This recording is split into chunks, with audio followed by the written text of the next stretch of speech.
Hello, hello, and welcome back to another car conversation. Okay, last thing I want to talk about today, or well, you might not have watched any of the other videos, but we got to talk about this whole event that occurred at 45's rally. I don't even know where that was. I want to say it was in Milwaukee. No, that's where the convention was. I don't even know where this rally was, but I do want to talk about it because nothing to this day, nothing adds up. None of it's making sense. The math is still not mathy.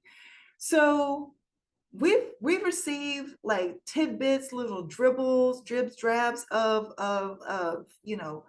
how everything went down, how the shooter had gone like the day before and was there an hour before the rally was to start. We've heard that the shooter had a drone, flew a drone. How do you fly a drone over where a president or former president is supposed to speak in an hour? How is that even allowed? Like, that doesn't make sense. We haven't seen a ballistic report. We haven't seen a medical report. But we did find out, what we did find out was that 45 didn't need any stitches. We have two doctors, well, I'm sorry, one doctor, one Ronnie Jackson, who used to be the White House doctor, who no longer practices medicine and no longer has his license. And then we also have 45's son, who have come out and said that he didn't need stitches. I'm sorry. You don't need stitches for a wound that was caused by an AR-15? I'm sorry. Somebody explain that to me like I'm 5. Somebody explain that to me. We haven't, so the day after the event occurred, 45, went to go play golf. No bandage, no covering on the ear. But the very next day, when he shows up to the RNC, he's got a big maxi pad on his ear. But you didn't need it when you were outside in all the elements, dirt flying around and things like that. We know that the shooter climbed on a building. First, they told us this building was a stationary area for, these officers, or what do they call them? Counter sharpshooters, to be on top of that building. I'm sorry, in that building, like a holding place for those officers. And now we're being told, more recently, we're being told that they were actually in an adjacent building, right? An adjacent building that was 2-story. They were on the second floor where there are windows, and these windows in this building overlooks the roof where the shooter was. But none of these officers saw the shooter on top of the building. It took all the people at the rally on the ground to alert officers about the odd behavior of this individual. You can see the videos, they're online, of him meandering in the background, and he's walking around with one of those scopes that you use to gauge distance. I've been told golfers use them. I don't golf. Golfers use them, and then also, of course, people that are using them for hunting. He's walking around with one of those. That didn't raise any suspicions. We know that he purchased a ladder. Did he use this ladder? Did he prop a ladder up on the side of the building and climb on the building, and nobody saw that and nobody heard anything? We have eyewitnesses that said that they alerted police over and over, right? Not the Secret Service, but police, local police.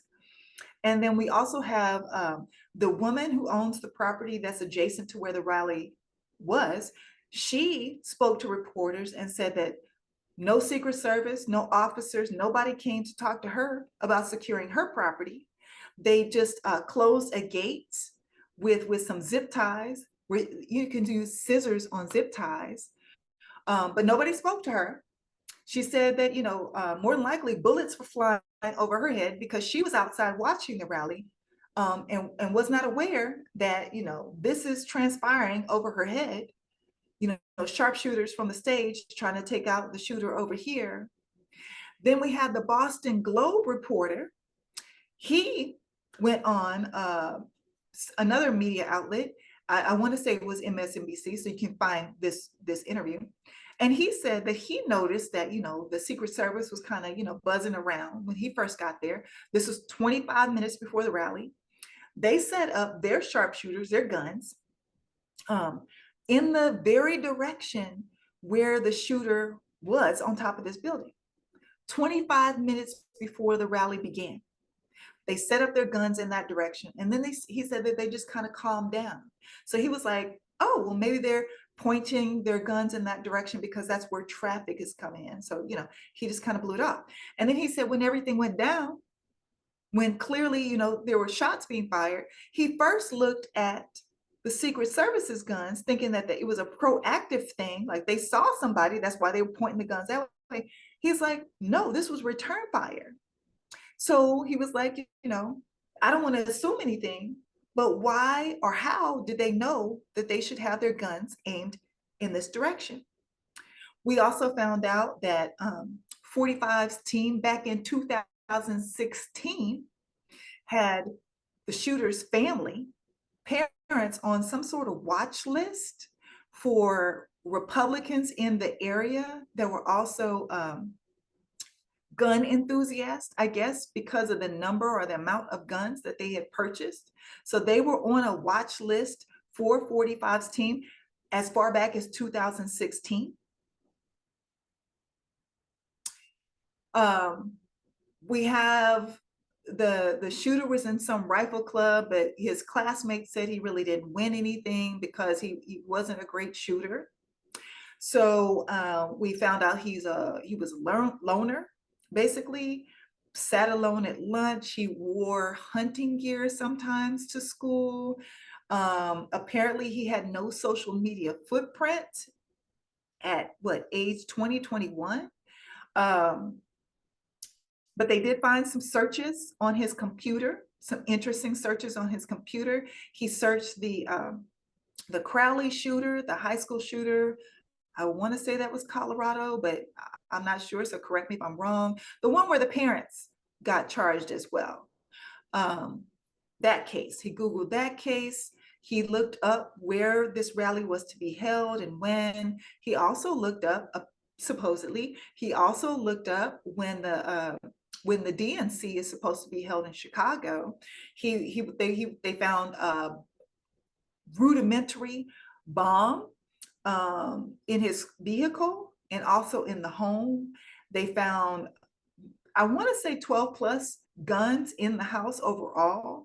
They found other ammunition and guns in his vehicle that he had drove to the event. Like there's so much that just leads to more questions. Every day when more information comes out, I just have more questions. Like this whole drone thing came out yesterday. How do you fly a drone over an area that's supposed to be secured? And also, here's another thing. So apparently there had been some warnings made to the Secret Service about other entities that were planning an assassination attempt on 45. So they had that prior to the event. But you had gates closed with zip ties. There was no closed airfield. You had perimeters that weren't covered. You didn't have this building secured that the shooter was able to climb on, possibly, potentially with a ladder. And none of it makes sense, folks. We can't see the ear. We can't see an injury. He didn't need stitches after getting shot, even if it was grazed, it really, like, I live in Hollywood, but I'm starting to feel like America is just one big Hollywood. Like that's what it's giving right now. We are in just one big smoke and mirrors. That's what it's giving right now. So I just I have resolved myself to call it the event. I refuse to call it an assassination attempt until I have been provided enough information for me to believe that that's what occurred. And it appears that it's, after looking at the RNC, it appears that if this was something that was concocted, a farce, a plan, an agenda to make people feel some type of way towards 45, sympathetic, or make him feel like he's some sort of martyr or the chosen one, the protected one by God, then they did their job. They did their job, because no one's calling.